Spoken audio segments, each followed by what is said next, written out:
இருக்கும் வயிறு, அவங்கெல்லாம் வந்து இதெல்லாம் வந்து பின்பற்றலாம். சரிங்களா? அடுத்து வயிற்று உப்புசம் குணமாக, அதுக்கு தனியா வேற போட்டிருக்காங்க. இப்ப பார்ப்போம். 1 வெங்காயச்சாறு, மாவிலங்கு இலைச்சாறு, மோர் இவை 100 மில்லி வீதம் கலந்து 3 நாட்கள் காலையில் குடித்த பின் 6 நாட்கள் பத்தியமிருந்து தலைமுழுகவும். இதனால் வயிற்று வீக்கம், பாண்டு ரோகம் கூட நீங்கிவிடும்.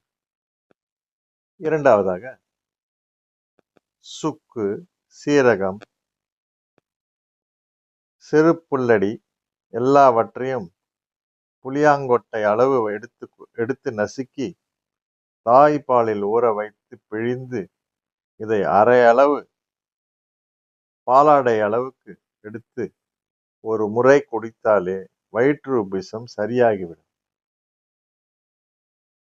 3வதாக சிறு துண்டு பிரண்டையை எடுத்து அது மேலே உப்பை தடவி ஒரு ஓட்டில் வைத்து தீயில் காட்டினால் படபடவென வெடிக்கும்.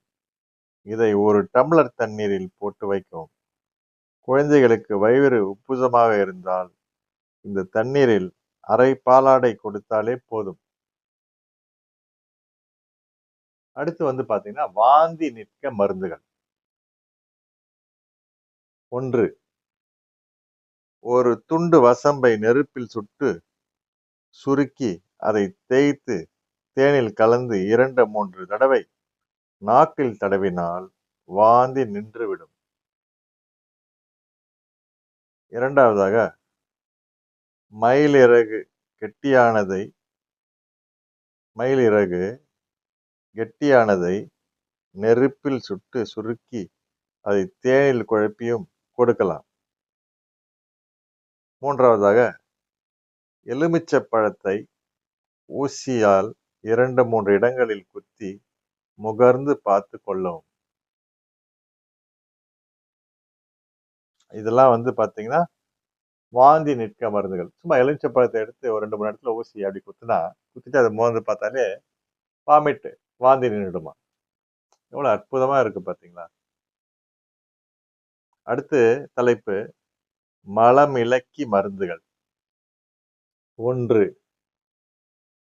10 கிராம் கடுக்காய் பொடியுடன் 25 கிராம் சிந்தாமணக்கு எண்ணெயை கலந்து சாப்பிடவும். 2வதாக தேங்காயை